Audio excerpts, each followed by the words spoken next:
Hey everybody, good afternoon. Today is Saturday, May 25th, 2024. This is Ben Capozzi with Broad Shoulders Farm in beautiful Halifax County, Virginia, USDA Grow Zone 7B.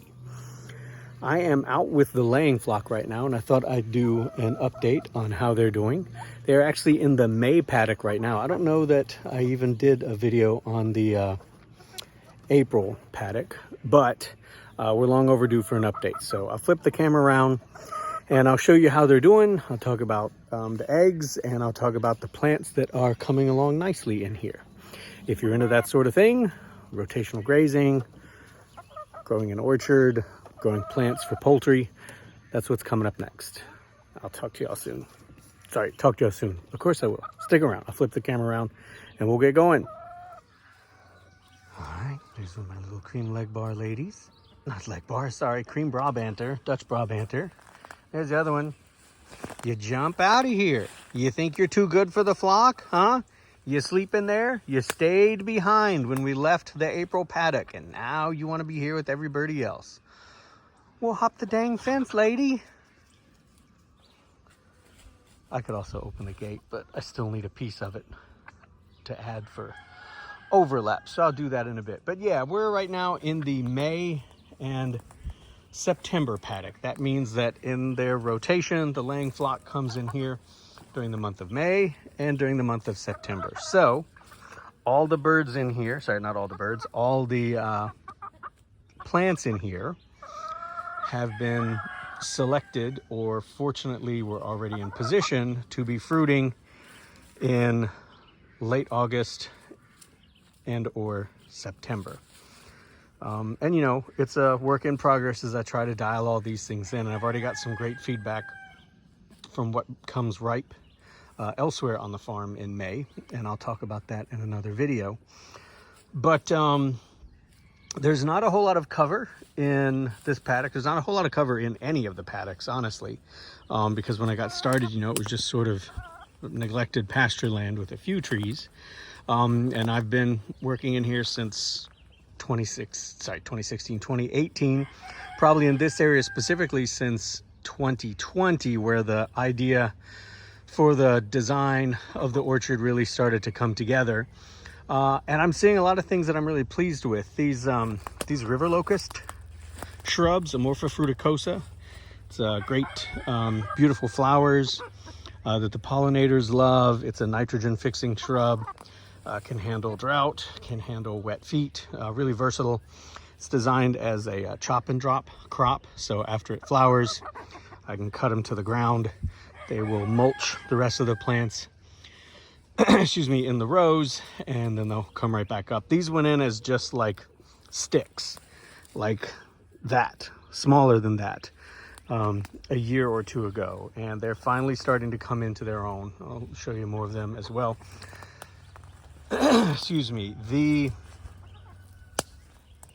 sorry, I'm noticing a black snake. Are you the one that I just saw at the other part of the farm? Did you work your way down here, or do you live in here?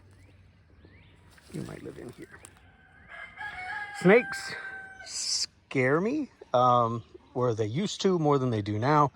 They still surprise me. So, you know, if I come across one in a video, you're likely to hear me do a very unflattering sort of scream. Sorry, guys. Like that. But, sorry, if I come across one suddenly, but especially when it's a black snake, I'm happy to see it. And this is the one that I saw earlier. So I've got two really good-sized black snakes living in here, which is great because earlier this spring, I found not one, not two, but 3 copperheads in there, like right in that spot under a piece of corrugated roofing material that I left over winter. And that was very frightening. And that came just days after, around dusk, I was closing up over here at the gate, and I walked out of the gate and something moved at my feet and kind of took a step back, and I took a step back, and we scared each other, and that also was a copperhead. That's something new. We hadn't seen copperheads up here in at least 3 years. I saw one very small once many years ago over there, like near the potato patch. But anyhow, that they've been back this year is alarming. So I'm working on keeping the grass low, keeping the areas cleared as best I can. Invested in some new equipment. That was me, guys. I made that sound. That was me. I was simulating it for people watching the video. Though it's pretty close to what happens when I do come across one that I'm not expecting. But anyhow, black snakes are fine here. We like them. I don't experience too much egg loss, I don't believe. I don't experience much, if any, chick loss, I don't believe. They eat the young copperheads and rodents, which are kind of a constant battle here. But, so that's snakes. Anyhow, got 2 chickshaw tractors in here. I've only got about 24 birds in here, and only about 20 of them are actually laying hens. They got like a Heritage Delaware. Sorry, camera's doing the wide lens. That's like a Heritage Delaware. There's a Barnevelder. There are French Crevecoeur. There's a Whiting True Blues. I think she's another Whiting. These are the birds that were added in 2022. So this is their second year with me, but actually their first year out on pasture. I had some trouble and they spent way too long in the garden. There's, I think she's a Partridge Rock. You might be a Hatchery Black Copper Moran. Pop is an Iowa Blue. Looks like more Whitings. Welsomer. Again, I think these blue ones are Whitings because I don't recall ordering blue birds, but you know, it was 2 years ago. She's a gorgeous Americana. I got some blue Cuckoo Morans also that same year. I think there are a couple of them still around. But anyhow, so it's a small laying flock. There's a Bantam Rooster that wound up sticking with this group. There's also somewhere is Buck, my Buckeye Rooster. And there's also a leg bar rooster that is kind of glommed onto this group and is hanging out with them. But anyhow, so that's kind of the disposition of the laying flock. We'll check for eggs. I already took a peek earlier. Oh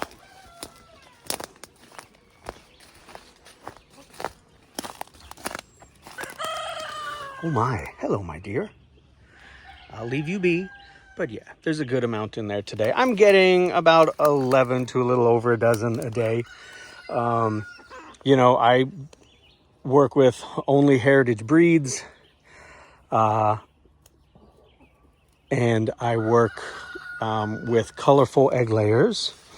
So I'm not concerned about, you know, every hen has to lay 5 or 6 eggs a week or she's out of the program. I've definitely enjoyed working with hens that lay 2 or 3 eggs a week.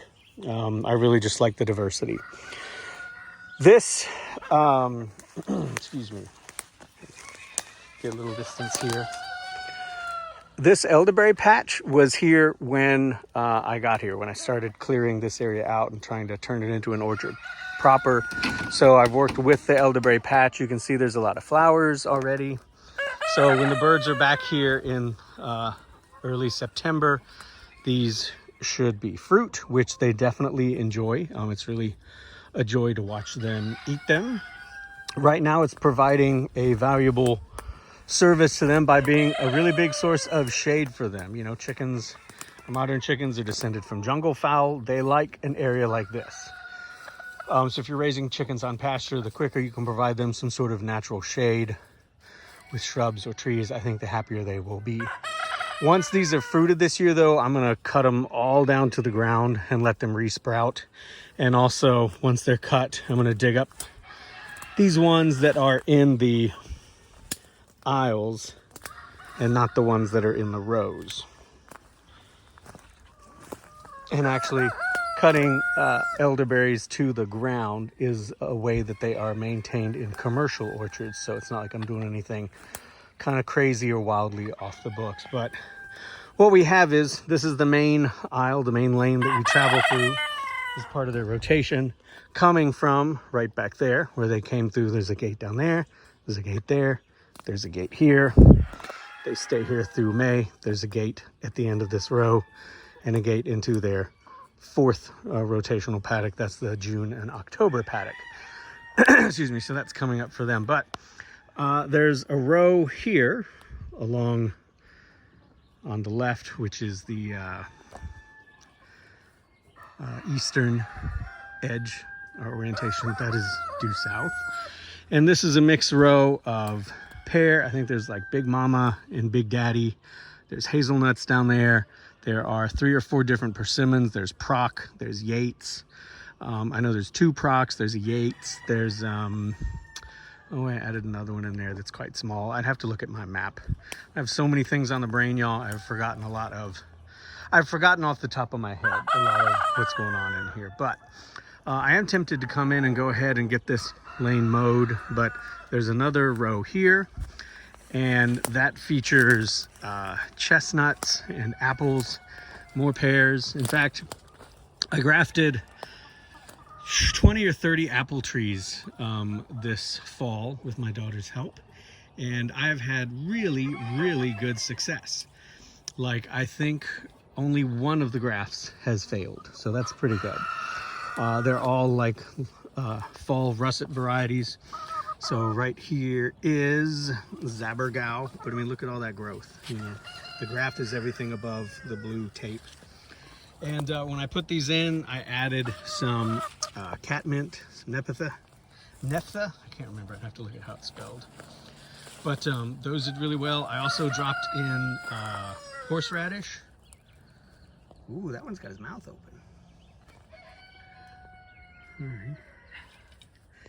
All right. But yeah, so like a mint plant as well. Those all seem to have established themselves pretty well. But yeah, there's a chestnut coming along. There's another apple graft up there. There's another chestnut up there. These are all seedling chestnuts. I'll do a separate video on chestnut varieties at the farm, but I added more than a dozen different varieties from some really great sources I'm looking forward to as they come into maturity as we go. I had mixed results with these tree tubes. I'm not sure that they were necessary for things that aren't chestnuts, and even things that are chestnuts, I'm not sure they're super necessary. There's another chestnut like a gobbler. Working on beating back the honeysuckle in here is one of the main challenges, but it's not as bad as I thought it was gonna be. There's a far row there, then this next row. Then there's another row up here. Heading down to a plum, some delicious crabapple varieties. There's a seedling pecan or hickory or something. I have to cut that down. That's not part of the plan. I came in and I tilled this whole edge here. This is the only part of the rotation where the laying flock shares a fence line with the rooster run, and there's actually been minimal drama with that. There's Buck and Pop, my 2 main roosters in here, have certainly come in and had an exchange of words and a dance off with some of the boys in the rooster run, like Kevin. But in general, there hasn't been a problem, though. When they first came in here, I had several girls, 4 or 5 sometimes a night, that insisted on roosting up here. I would have to come at dusk or slightly after dark and grab them all and put them back in there. I've got it down now by the end of the month to just 1 hen who wants to do that, this little one. But as soon as I pluck her off of there, I can put her right down and she runs down and hops in the house. So it's making it much, much easier. But that is a concern that I had, especially when I was in the April paddock, because it has some of the biggest trees. I was really worried about losing birds not coming into their run each night. But for the most part they did, and that one cream Brabanter that we saw pacing the fence line over there is the only one who did not come over with them, who's still around. One cream Brabanter did not come with us, and I haven't seen her for weeks. So unless she's in there somewhere being broody and sitting on a hatch, I think she was taken by something. Excuse me. So I tilled all this up, and I planted asparagus down there in part, and I've planted 4 different varieties of haskap or honeyberry. And I know this is an area that gets a lot of sun, but we get mostly morning, early afternoon sun, and then this massive mulberry tree provides a ton of shade. So I'm hopeful that that will be enough for them. If I start to see them in distress, I will come in with some shade cloth and physically cover them up, because I really want these guys to establish, because they're supposed to have set and be producing fruit by now. So this is their first year in the ground. I got the large sized trees or shrubs. And in fact, well, look at that. Look at that, a berry. Didn't even know that was there. I mean, I remember them flowering. So that's kind of cool. So we'll see what happens as they go. The plan ultimately is to bring down that mulberry tree. I've talked about this many times, but it has witch's broom that completely destroys the whole crop. So a tree that big, I'm robbed of the tons of mulberries I should get, and instead I get handfuls, maybe 1 or 2. It's really pathetic. So I'm going to bring that tree down eventually, but until then, I've planted a row of hazelnuts on the other side of the fence to come up here and provide some shade. So as the sun moves across the sky and sets over there in the west, and you get that just beating down on you late day sun, these shrubs, the honeyberries, should have some protection from the hazelnuts. Honeyberries are much better in a cold environment.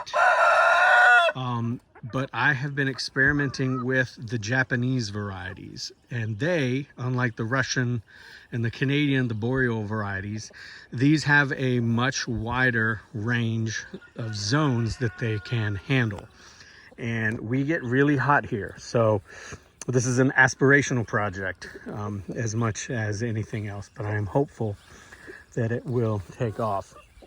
And what I'm doing is sort of big patch of asparagus, and then these, I've got this tilled up. I'm going to do another patch of asparagus, and then down there I'll save room for if these take off. These are relatively easy to propagate. In fact, when I planted them, I poured a ton of compost around the base. Like, I really piled it up like 2 or 3 inches to encourage more root growth from these lower shoots, so that in a year or 2 I could actually come in here and divide these plants, cut them off down at the base, and have additional ones to go along there. So that's part of the plan for that.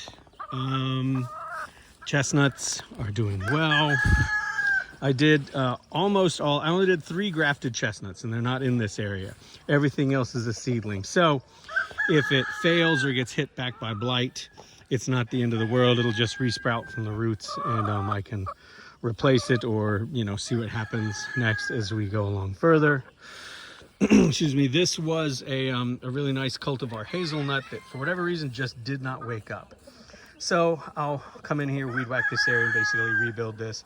I don't know if I'm going to order the same thing, a replacement, and maybe that was just a one-off that didn't go well. Excuse me. Or if I will just try something else. I had an ever-bearing mulberry in here, right back there, from Stark Brothers, and it just never woke up. It's just a stick. The roots don't look great either. But I have learned, based on the mulberries that I've planted elsewhere on the farm, I need a mulberry bush or tree in here. And the one that has been the most successful over by the duck pond, which I feel like should be its own video, I'm going to take cuttings and try and propagate it and get one of those going in here, because it would be 100% perfect and provide a lot of shade very quickly, as well as boatloads of fruit. I mean, it's about 12 or 15 feet tall at, I think, hey Buck, at 4 years old. And this is the first year that all my mulberries have really started producing fruit. But I mean, that bad boy or girl has just pumped it out. It's wonderful. This is a Callaway crab apple. Excuse me. This produces very small, bigger than this. They'll get bigger than this. Delicious, absolutely delicious, tangy, sweet, tart apples. They're so good. Really looking forward to that. I've also got a chestnut crab coming along, but this one fruited last year. You can see more Amorpha fruticosa, more of the honey locust. Sorry, river locust. It's not actually a true locust, like black locust or honey locust. I've got a fig variety growing in here. I added about a dozen fig varieties last year from One Green World, and I think only 2 of them have not come back. So that's pretty good odds. This is just a methley plum tree that I got from like Tractor Supply a couple years ago. This is its first year setting fruit, and it's done a pretty nice job. Makes me interested in adding more plums. Excuse me. On the other side of the fence is a Japanese rose rugosa. They look forward to kind of training along this fence so I can provide rose hips to the kiddos, which are nutritious and delicious. And then down here I have an actual black locust, which I just didn't want to cut it down. I love the flowers, they're so good, so I kind of snack on them, and I can pollard this as we go.